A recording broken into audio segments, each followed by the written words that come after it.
Hi, Max and Nolan. Welcome to Scalable. Hello. Thanks for having us. Thanks for being here. So take us back to the beginning. How did Donut start? Oh, man. Okay. So 2015 is when the company was formed. This was before either of our times.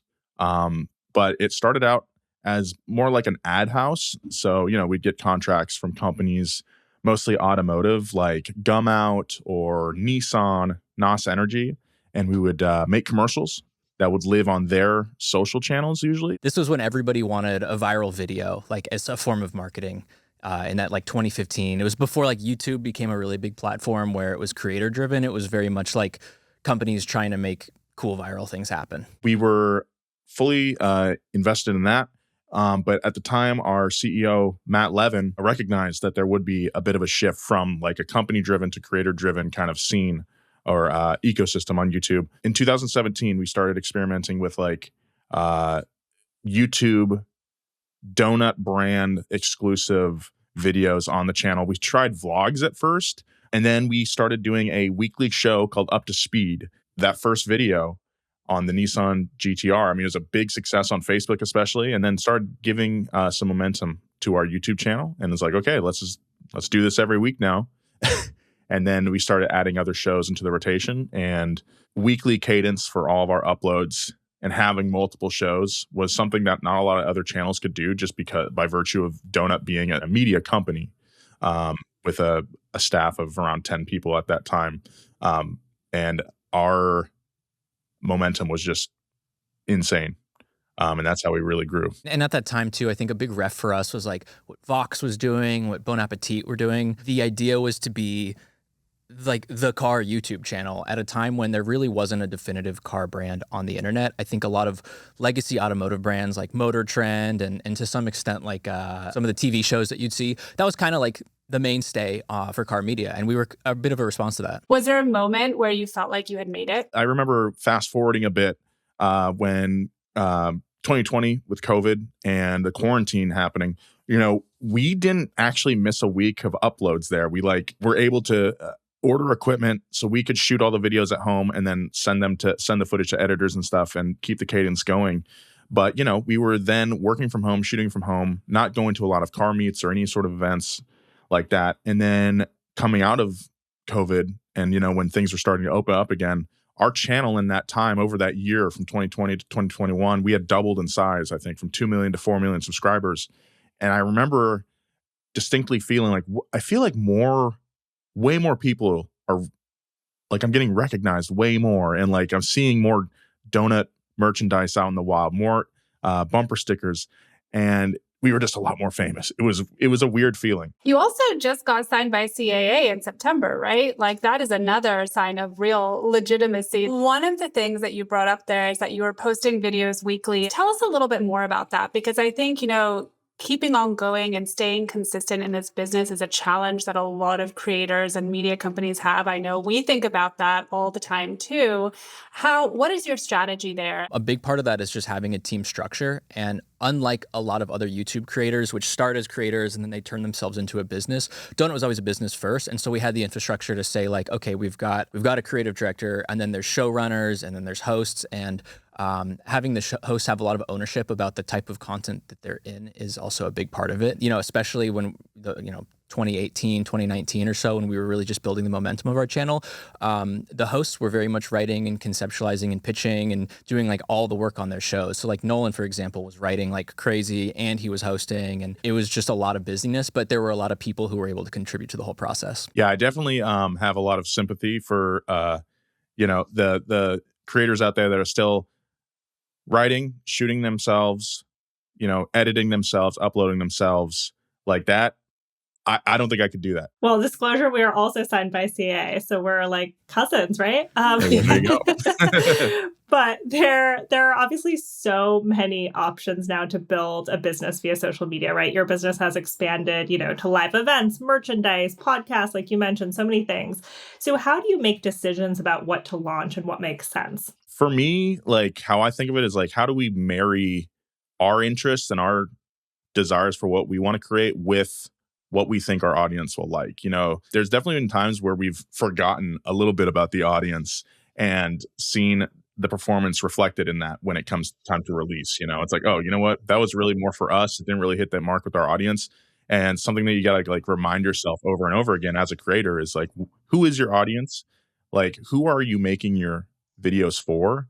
And how do you make them happy? Obviously, you want to get more fans. You want to attract more viewers to the channel. So finding that balance between what your core audience is into and what the audience at large might want to see as well it's always a challenge. Every week it's a challenge. We've been doing this for 10 years now, so there's just like as Nolan said, we have a lot of information about what our audience likes and what they don't like, and we don't want to do something that's going to feel inauthentic to the brand. So like a good example would be we did a really big deal with Zoomies to get our merchandise in their stores, and we thought that was super cool because Zoomies represents sort of a younger fan base, kind of like our audience, and it was just like pretty cool, and the designs of our merch really fit in with the store. So that was something that we were like really thrilled about, and it's been awesome too because we'll see people wearing our shirts who maybe they don't even know who Donut is, but they see the designs on the merchandise and they think it's cool. Like for example, there was I think it was was it a curler, Nolan? Do you remember this? There was a guy who's a professional curler who wore one of our hats. During that was a couple of years ago. That this Italian curling athlete wore one of our hats because he saw it in a store and wore it during our competition. I don't think it was during the Olympics. I don't think they're allowed to do that, but it was during like a high level curling competition. That was pretty funny. Like it blew up on our Reddit and people were tagging us in all the pictures of the guy wearing the hat. So it was super cool. Yeah, I think that's just like number one priority for us is like don't make decisions that don't best represent our interests and our audiences. Like sometimes opportunities will come in and you know in your heart, you're like, dang, that would be so cool to fly out to that place and do that opportunity. But you can't really thread the needle on like what the audience would think of it or like how it would benefit the audience. And we've said no to a lot of like cool opportunities because it just didn't really gel with the brand overall or like what we think our audience would like, even though it would be, a cool opportunity to go travel to some place, take a little mini vacation. We've said no plenty of times. And we've had some really cool opportunities come up that we were at, like hell yes to. Like for example, besides the Zoomies thing, we have a Samsung TV fast channel right now. So on all Samsung TVs, you can see Donut as like a 24/7 stream. Live events too has been a huge thing that we've been leading into recently. First, we've done some smaller cars and coffees, and we've done events at the Peterson Museum in Los Angeles where we've completely sold out both of the top decks of the parking garage. It's just like an incredible opportunity to get our audience in person and meet them. And that for me is, back to like the moment when we made it is like seeing all the fans in one place and seeing just like the passion from these people in the real world is like crazy to see. We had an event, a signing at a Zoomies store in like the South Bay area. And that was the first time we were legitimately mobbed. It was after the event. We had gone back to our cars in the parking garage and there had been a bunch of fans that hadn't been able to get into the store for the signing. And we were like surrounded and spent another hour and a half or so signing people's merchandise or taking pictures. I will change my answer to the when did you guys know you got big? That's my answer right there. That was crazy. That was crazy. To go back to what you said about, your Samsung TV fast channel. I mean, now Instagram has a TV app. Like it feels like we're in this moment where, social media, streaming, TV, it's all kind of coming together. So how do you see that? And how do you think about, TV screens? Obviously, YouTube is big on the living room, but where do you see all that going? I mean, for us right now, TV has been a really big investment in terms of our long form. We've been seeing that number of TV viewership rising, and it's actually the majority of all of our watch time on YouTube happens on smart TVs. So a big strategy there is just making slightly longer content that people are watching at home. And we're seeing sort of this shift from, I think during like the COVID era, people were watching like everything we uploaded on their computers because they were all working from home.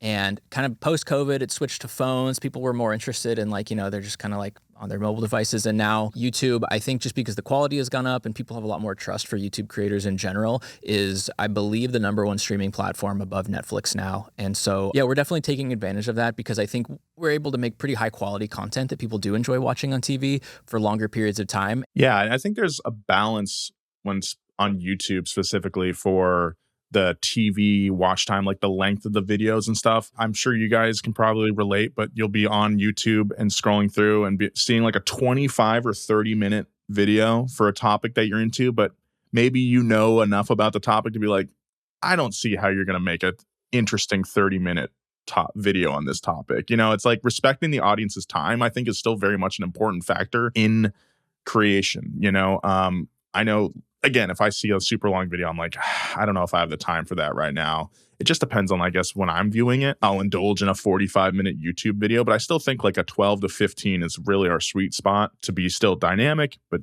deliver enough information where it feels like it was worth the audience's time. Oh, one thing that's interesting is we do have, I don't know how much specificity I can give, but we are going to be having some videos premiere in theaters in front of a live audience in the coming year, which is a new opportunity that like we haven't really seen a lot of other creators do, but we're super stoked about that. We have a flagship series called High Low that we've been working on.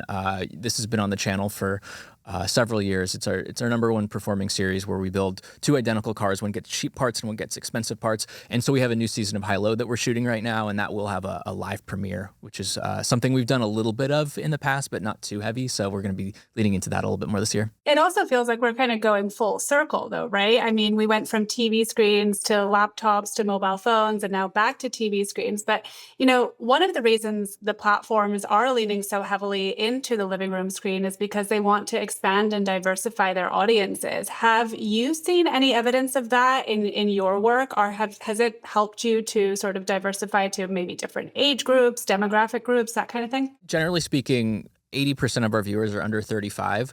And that's still typical with TV, but I think with TV in general, it skews a little bit older. And we're hitting that audience where it's like maybe you got home from work and you want to just kind of sit back and put something on TV, which is very interesting for us. And another thing with TV, I think, speaking maybe not so much towards demographics, is that we're seeing longer videos do get more watch time longer term on TV. So we've made videos that are, 2-3 years old at this point, and they've been getting views on a more consistent basis even still, because the TV viewer is like, maybe not so concerned about if something's just like 1 week old or a month old, like they're okay with watching something that's been on the platform for a little bit longer, which is very interesting. Let's talk a little bit about revenue. So to the extent that you can share, kind of what does your revenue mix look like? Is it primarily brand partnerships, YouTube AdSense? If you wanted to give us your annual revenue, we'd be happy to hear it. But to the extent that you can kind of share what the business breakdown looks like. Well, I'm not privy to the hard numbers, but definitely partnerships and sponsors are a major source of revenue for us. Most of our videos do have sponsorships, and our channel does have several official partners, like Hankook. Dynapro, for example, is our tire partner, and so they've been with us for a couple of years now, and so they're in our content a little bit more organically, as opposed to just like, sometimes we'll do one-off sponsorships where there's a branded segment in the middle of the video. Hankook is a little bit more prevalent on the channel at large, and so that's something that we're very interested in, is the official partnerships and just kind of growing relationships with brands for those sponsor segments. Certainly, YouTube ad rev is a big part of it, but it's not quite as substantial as the sponsorships and partnerships. On the other side, definitely merch is something we're interested in growing, and events too. While they don't represent the majority of our revenue right now, like that's a really big channel for us and a big area of growth that we're currently working on. So with all of these different content types, devices, channels, lines of business that you have, how do you measure success? Success is, maybe not something where there's just like one number that we try to hit, but I think relatively for us, growth, seeing how videos perform relatively to videos that we've put out in the past. Obviously, like our goal is to keep building and to get more views and to be able to create more videos, and being able to see our audience in the real world and grow that brand beyond just like, your phone screen or your TV screen would be a huge measure of success for us. Yeah, I also think a more literal sense, like the viewer retention as well, seeing like more than 50% retention at the end of a video is a pretty good watermark, pretty high. And that's when you're like, okay, I made a good video. I executed my job. Also view count, obviously, but taking satisfaction from that retention there is that's how we know we did a good job. So it's a mix of qualitative and quantitative. Definitely. Absolutely. Yeah, because like we're proud of, sometimes we'll make videos that don't perform as well as we'd like, but we're just like so fundamentally proud of them that we're like, okay, we made a good video. We can be proud of it no matter what. But then on the other hand, it's like, YouTube is a game in a lot of ways, and there's so much data that we can know, like, okay, what's the click-through rate of this, and how can we work on getting that up for the next video? How can we make the retention better so that people are sticking around longer? And so there's the meta of, building a good, successful YouTube video, and then there's balancing it with something that we're very proud of, and that, is, I always go back to the word authenticity, but like that is authentic to us and that we feel is a positive video that we enjoy making. to be a little more specific, talking about that click through, like, on the series that I'm heading right now, Bumper to Bumper, looking at the data and the click through versus like casual viewers versus subscribers versus new viewers, we found that the Bumper to Bumper is skewing a little bit more towards our core audience. And, but we do want to attract people outside. So it's like, how do we adjust the show to still be the show that our core audience wants to see, but is a little bit more accessible? We don't want to be too like hardcore car guy. I want people to understand my videos. I want people, even if they know very little about cars, I want them to be able to enjoy all of them. So, and that's my true north. That's my compass, is like, can a friend of a friend who knows nothing about the scene watch one of my videos and understand what I'm trying to convey to them? That's one of the qualities that I try to instill in the videos, instead of just like blabbering on about numbers and specs and whatever, and again, just like it's a challenge every week to find that balance between our core audience and the audience at large, the general public. Like, how do I tell a good story every week? It's a challenge, and it's fun, and that's why we love doing it. All right, rapid fire. Let's go. Jasmine, kick us off. What does it take to scale and grow a creator business? Consistency. Authenticity. And an understanding of how the algorithm works, and figuring out how to balance that correctly with your authenticity. Not everybody can be Mr. Beast, but you also have to understand that there's best practices that can make your videos perform well. What's AI really good at and really bad at right now? AI is terrible at coming up with ideas and writing videos, and the generative content is garbage when it comes to YouTube in general. It is a really good tool for research, for conceptualizing thumbnails, but not actually making them. And I find it helpful to help gather thoughts when there's like a lot of ideas, but it's definitely not good at generating content or writing or anything like that at this point for us. Yeah, I personally am very old school. I still research all my stuff by hand. I've gotten really, really good at using Google over the years. So I feel like I trust myself. What's the biggest misconception about the creator economy? It's hard. It's not like you just turn on a camera, post a video, and you become rich. It's you have to do a lot of jobs as a creator. What's the hardest lesson you've ever learned as a creator? You're going to fail. You're going to make mistakes. You're going to look like an idiot. But I think that's the only way you can learn the big lessons, is by just falling flat on your face and looking stupid. You got to let down your ego sometimes. I think another lesson, like, relating to this, is like, yeah, you could read a bunch of nice comments, but those don't stick as much as the negative ones for whatever reason. I think a lot of creators can relate to that, but you just gotta like let that wash over you. Oh, and like, you're not gonna please everybody, We have like a paste board upstairs, and we have this comment printed out that says, "Donut's really just been killing it lately." And I love that. It's just like the most generic comment ever, but I thought that was nice. Sometimes there's just one comment you see and it catches you when you're in the right mood on the right day. And it's like, you know what? Thank you. What is your advice to other people who want to be creators or are in that struggling phase? Believe in yourself. Stay true to yourself. You can't be afraid of being cringe. And I think there's this cultural thing where people are afraid of like what other people are going to think about them. And there's this like fear of being cringe that is just so prevalent. And you just kind of have to get over that. And you have to be okay with putting yourself out there. All right, last one. What's the one thing you need to start a business as a creator? I guess at this point, a phone, right? Yeah.